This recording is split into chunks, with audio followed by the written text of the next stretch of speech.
yung sibuyas na puti? 85 po. 85? Pwede sino na punta? Saan punta? Yung sayote, magkano? 30 po ang piso. Saging.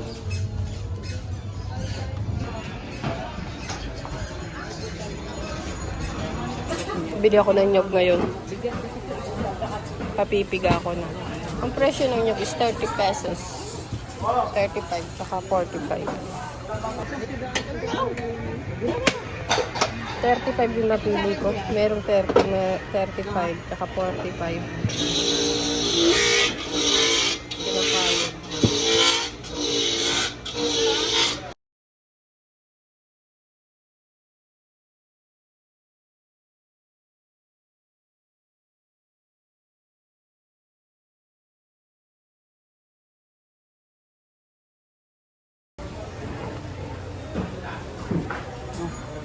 Pinapiga ko na yung nyog ko para hindi na ako magpipiga. 30 pesos daw po. Kahit 1 kilo lang. Binalikan ko yung kalabasa. Ayan siya. Hindi ako nakabili kanina dito kaya babalikan natin. Maggagata ako ng gulay. 1 kilo po. 1 kilo lang. Magaling na. Hello guys! Nandito na ako sa bahay ngayon. Papakita ko lang sa inyo, update na naman galing sa palengke, yung mga gulay na mga pinamili ko. Umpisahan ko na dito sa kangkong. 10 pesos lang to guys. Minsan nakakabili ka nito 12, 15 pesos. Ikot-ikot ka lang sa palengke hanggang sa mapagod ka. Ito joke lang. Para may makita kang mura tsaka sariwang gulay, di ba? Na mura lang. Oh, kangkong 10 pesos lang isang tali. Napakaganda, murang-mura.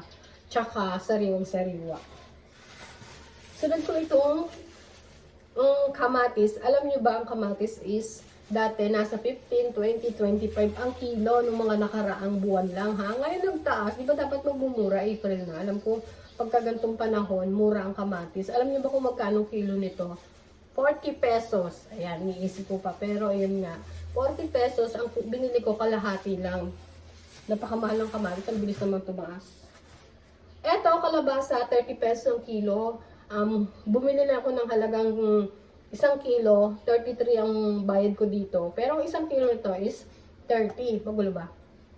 Basta isang buo to, sabi ko sa kanya halagang 30 pesos, 1 kilo. Eh kaso, nung hinati niya hanggang 33, sabi ko, patawad po ng 3 pesos. Sabi niya, hindi daw pwede. So, syempre, wag mong igigiit. Baka magalit naman yung tindera, diba? 33 pesos ang bili ko dito, ang 1 kilo, 30. Ayaw mo patawad. 30, siguro, sa dami ba naman ng tatawad, tapos yun nga 3 pesos, mahalaga na rin yun, malaki na rin yun, diba? Mahalaga tumawad. Kasi hindi pinagbigyan, kaya okay lang yan.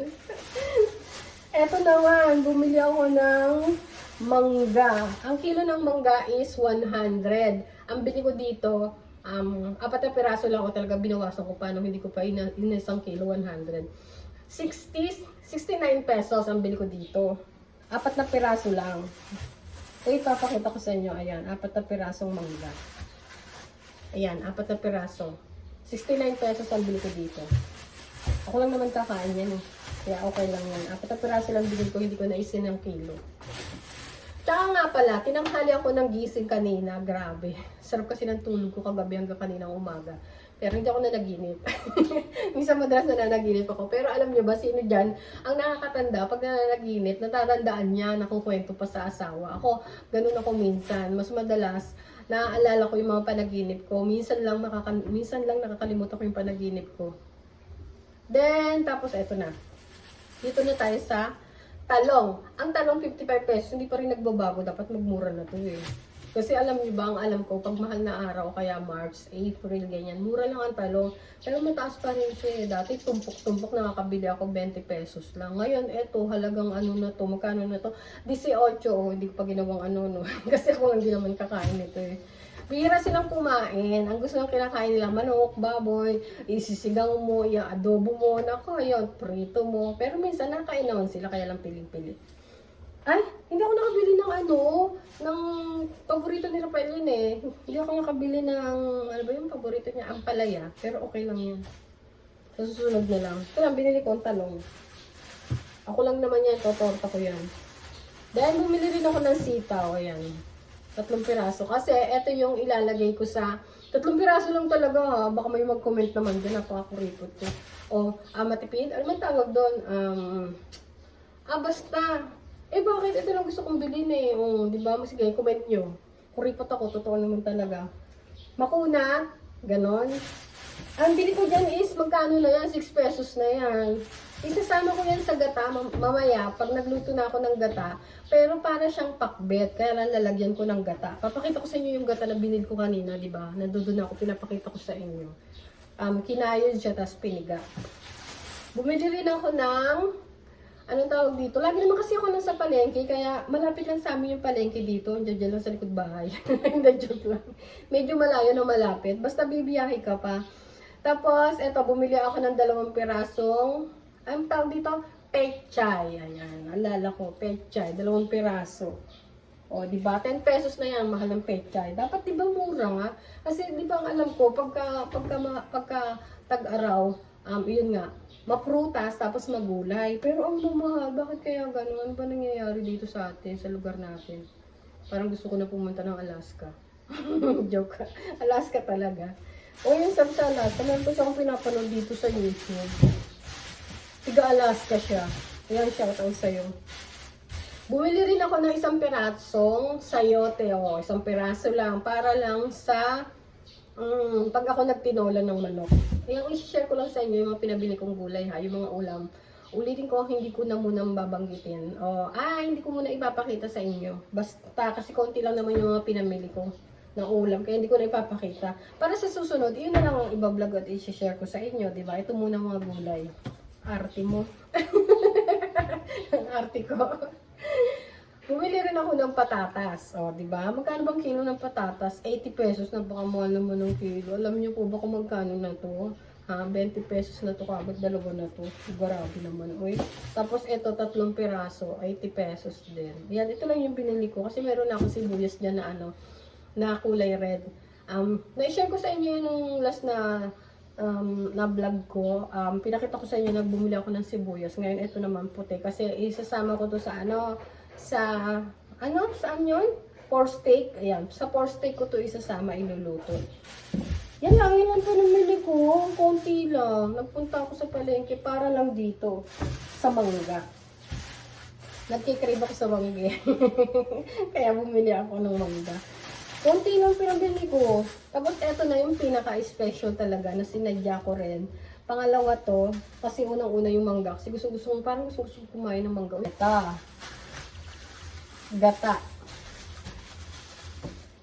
Ayan, gata. Eto na, pangalawang pigato sa nyog. Itong binili ko na to. Ito yung kakang gata kung tawagin. Yung purong gata. Ang dami no. Halagang 30 pesos. Walang 20. Ano ka ba? Ayan. Halagang 30 pesos itong binili ko. Meron dong 30, 35, 40, 45. Ito naman halaga nito is 30 pesos. Ayan. Napakasarap nito. Mamaya i-share ko sa inyo. Pag luto na ha.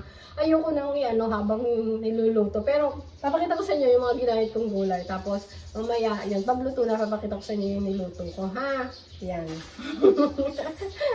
Ayan, ito yung kakang gata. Napakasarap. Ang bango. Parang hindi ka na nahihirapan magpiga. Pagpunta niyo po ng palengke, bumili na kayo nito. Libre naman ang piga. Basta halagang ang bibili nyo is 25, 30, 35. Libre na yung piga. Minsan, yung inaano nilang 15 pesos o kaya 20 pesos, minsan ayaw nila magpiga eh.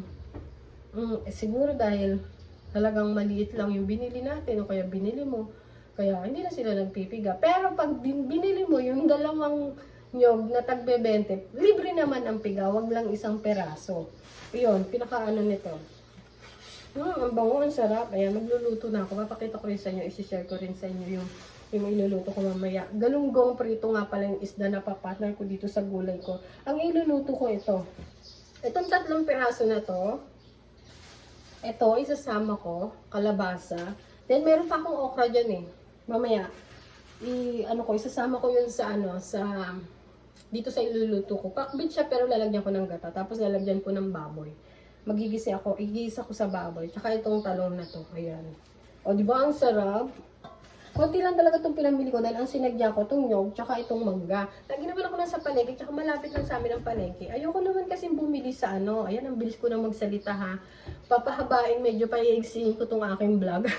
Intindihin nyo na lang po yung mga i-share ko sa inyo na ang presyo ng mga pinamili kong gulay. Kahit konti lang niya. At least mahalaga na i-share ko sa inyo kung magkano pag pumunta kayo ng palengke. May idea na kayo, di ba?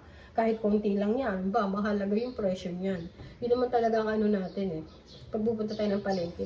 Ayoko pumunta sa talipapa namin kasi ang mahal ng presyo.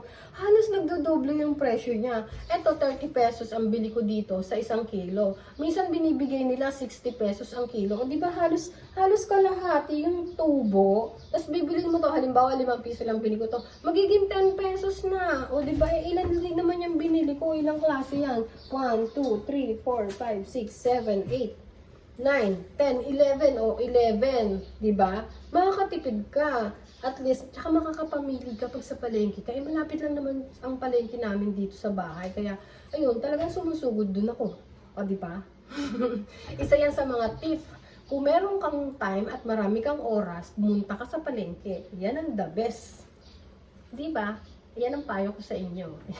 Yan ang tips ko ngayong araw na to. Ayan, magkakaroon tayo ng mga tips every time na ako ay magbablog. Ipapakita ko sa inyo kahit konti lang niya. Ang mahalaga yung tips. Tip. O, di ba? Lagyan natin ng S para maraming tips. Marami akong tips na ibibigay sa inyo pag ako magbablog. Basta makaisip ako ng maganda-gandang mga tips na ibibigay ko sa inyo. So anyway, mahaba na yung aking vlog, yung aking video. Pero ipapakita ko sa inyo yung yung gulay na iluluto ko, yung kapretong galunggong na iluluto ko. Basta mag-iisip ako kung hindi tilapia, galunggong ang iluluto ko. See ya! Mamaya, kita-kits tayo mamaya! Iluluto ko lang itong mga gulay, ipiprepare ko lang itong aking mga pinamili. Ang ganda ng araw ko ngayon. Grabe.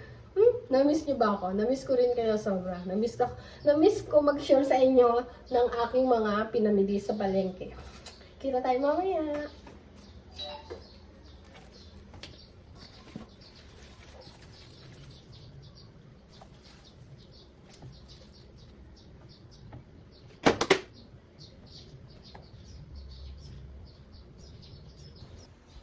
Ito na guys yung iluluto kong gulay. Pakbit siya pero lalagyan ko ng gata. Mas masarap, mas malinam na, mas makrimi. Paborito ko luto sa gata. Basta kahit anong ulam, luto sa gata. Mapaparami ako ng kain. Ayan, naglagay ako ng sitaw, talong, kalabasa, ayan yung okra ko. At syempre lalagyan ko ng kangkong. Gusto ko yan kangkong. Papakita ko sa inyo yung baboy, nilalaga ko na bago ko ipiprito, bago ko igigisa sa bawang at sa sibuyas. Ito naman po yung baboy, medyo inilalaga ko na siya ng konti. Maya-maya ipiprito ko na yan. Ilalaga natin para malambot siya. At least 'di ba, hindi siya sasabay sa sa gulay. Kasi pag sinabay mo sa gulay yan at hinabol yung pagpapalambot niyan, wala, malabsan na yung gulay bago pa maluto. Kaya ang gagawin natin, ang tip ko, ilaga muna ang baboy, iprito bago igigisa. Para malambot na siya. Maya-maya iluluto ko na yung gulay ko. Nag-umpisa na ako maggisa. Sitaw, kalabasa. Talong, yan palang yung nilalagay ko sa ginigisa ko. Ay, mamaya, sarap nito. Kompleto na yung niluluto kong gatang gulay. Meron siyang kangkong, okra, kalabasa, sitaw, talong, ayan. Mamaya yung prito namang galunggong iluluto ko. Sarap! Kain na tayo, maya-maya. Medyo pakukuloyin ko pa ng konti para lumabas yung magdalaris lang siya ng konti. Ito na yung niluto kong gulay na ginataan or gata. Ito na guys, ang niluto kong ulam. Sobrang sarap nito. Nagluto ako ng galunggong, tsaka nagprito ako ng talong kasi paborito ko yung talong prito. Tapos galunggong, gulay, pakbet na ginataan. O, di ba? Ang sarap. Kain na tayo guys, kakain na rin ako. Yan ang share ko ngayong araw. At mga tips. Thank you for watching guys. Kain na tayo.